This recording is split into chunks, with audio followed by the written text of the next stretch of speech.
Hello, ladies and gentlemen, dogs and cats, elephants and zebras. I'm going to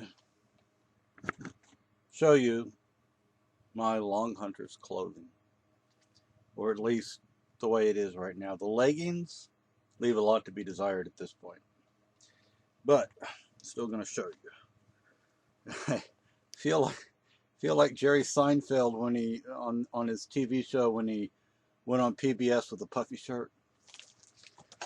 This is a 17th century shirt. It's puffy. It laces up here. It actually came with a leather lace that I can put in here if I want to, which is what I thought it came with. I didn't know it came with this. These are little, oh, it's cork on the end. So this is the shirt. I want to dye it green. And leggings and a breechcloth. This is the breechcloth. And here it's the front apron.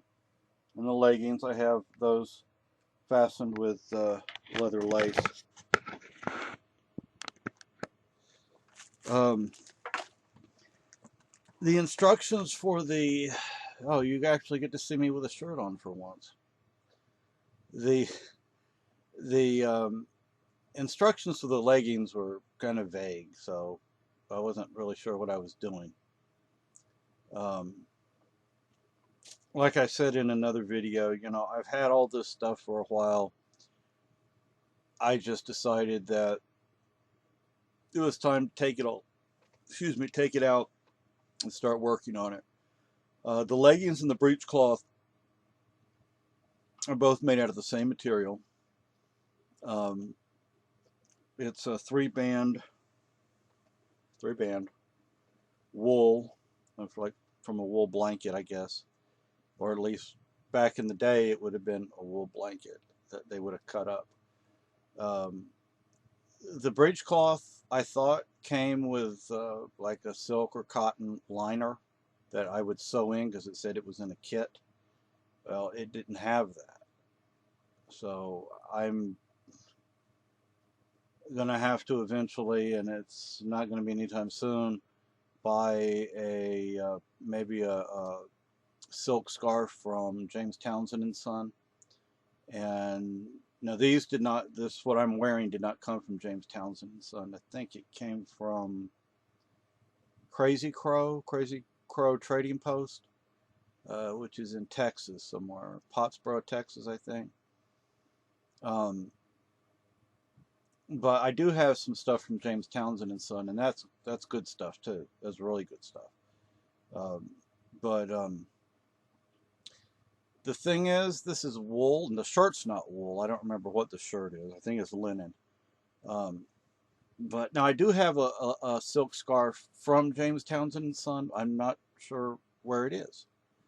Like I said, I've had this stuff for a while, and if you know me, things get misplaced. And considering how long I've had it, it's gotten misplaced. This is my sewing kit, which I think I've shown before. It's now bigger, puffier, because I put the scraps from the wool for the breechcloth and the leggings. Scraps I put in here. The scrap leather I put in here. That way, if I need to patch anything, I have things that I can use for patching now. So that actually saves me money because I was going to go eventually to not Walmart, Joann Fabrics, I think. My wife knew about which place was. I think it's Joann Fabrics. She liked going there into Michael's. But I was going to go there and buy like a yard of green cloth, of cotton probably, to use for patching clothing. But now I don't think I'm going to do that because I have things that I can use for patching in here. So that saves me money, even though it's probably not expensive. But the other kind of patching would be for the rifle.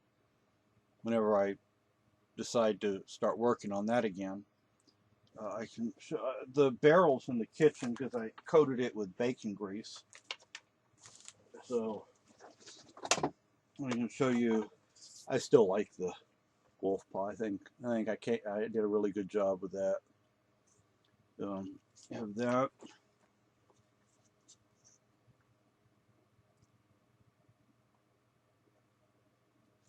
And if you watched my previous videos, you will see that I was going to carve, like, I carved this using this chisel and this chisel. These were the two. Actually, no, that's not one of the ones not this one I did use. This one I used for something else. But there are other, it's a chisel set. I was going to carve like my wife's name and my name and our wedding date in here, and then my nickname in Abenaki, and my name in Irish, not Seamus O'Connor, but Seamus O'Conknobeer, or however it is. But I was looking at it. I was looking at what I did with the wolf paw, and I was looking at the chisels, and I decided not to do that. But I do want to do that with powderhorn, which I haven't worked on in a while. This is the ramrod, and I actually saw something on a Facebook post. This is the end that you would shove the ball down. So you would take a ball, put it in some patching, and then you would put it down the barrel after you put powder in first. Put the powder in first. But that's something I haven't gotten yet. I was thinking pillow ticking, and then I can just cut it to the right size. But this is my sewing kit, and I've shown parts of it before. It has quite a few needles. It has these things of wax, and has a tin where the needles go and some of the smaller things, scissors, pieces of leather, and pieces of the wool. But this book I would recommend. Some thoughts on Scouts and Spies, and it has Roger's Rules of Order, or Roger's Rules of Ranging in the back, but he discusses those rules in here, which is throughout the book. But anyway, that's all I wanted to show you, so you finally get to see me with a shirt on.